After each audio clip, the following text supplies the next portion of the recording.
Pavaratty block Congress കമ്മിറ്റിയുടെ നേതൃത്വത്തിൽ night March സംഘടിപ്പിക്കുന്നു. രാഹുൽ ഗാന്ധി ബീഹാറിൽ നയിക്കുന്ന വോട്ട് കളവിനെതിരെയും ജനാധിപത്യം സംരക്ഷിക്കുന്നതിനും വേണ്ടിയുള്ള യാത്രയ്ക്ക് അഭിവാദ്യമർപ്പിച്ചുകൊണ്ടാണ് നൈറ്റ് മാർച്ച് നടക്കുക.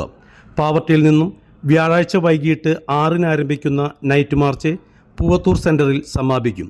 മുൻ MP TN പ്രതാപൻ, മുൻ MLA മാരായ PA മാധവൻ, അനിൽ അക്കര തുടങ്ങി ജില്ലയിലെ കോൺഗ്രസ് നേതാക്കൾ നൈറ്റ് മാർച്ചിൽ മുഴുവൻ സമയവും പങ്കെടുക്കുമെന്ന് Pavaratty block Congress committee president CJ Stanley അറിയിച്ചു.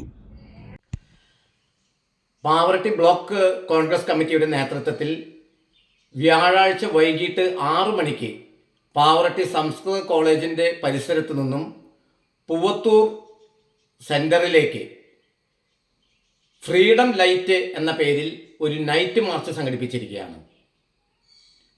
രാഹുൽ ഗാന്ധി വോട്ട് കളവുമായി ബന്ധപ്പെട്ട് കൊണ്ടുവന്ന തെളിവുകളുടെ അടിസ്ഥാനത്തിലും അതിനോടൊപ്പം തന്നെ ജനാധിപത്യം സംരക്ഷിക്കുന്നതിന് വേണ്ടിയും അദ്ദേഹം ബീഹാറിൽ തുടക്കം കുറിച്ച യാത്രയ്ക്ക് അഭിവാദ്യങ്ങൾ അർപ്പിച്ചുകൊണ്ടാണ് പാവർട്ടി ബ്ലോക്ക് കോൺഗ്രസ് കമ്മിറ്റി ഈ നൈറ്റ് മാർച്ച് സംഘടിപ്പിച്ചിരിക്കുന്നത്.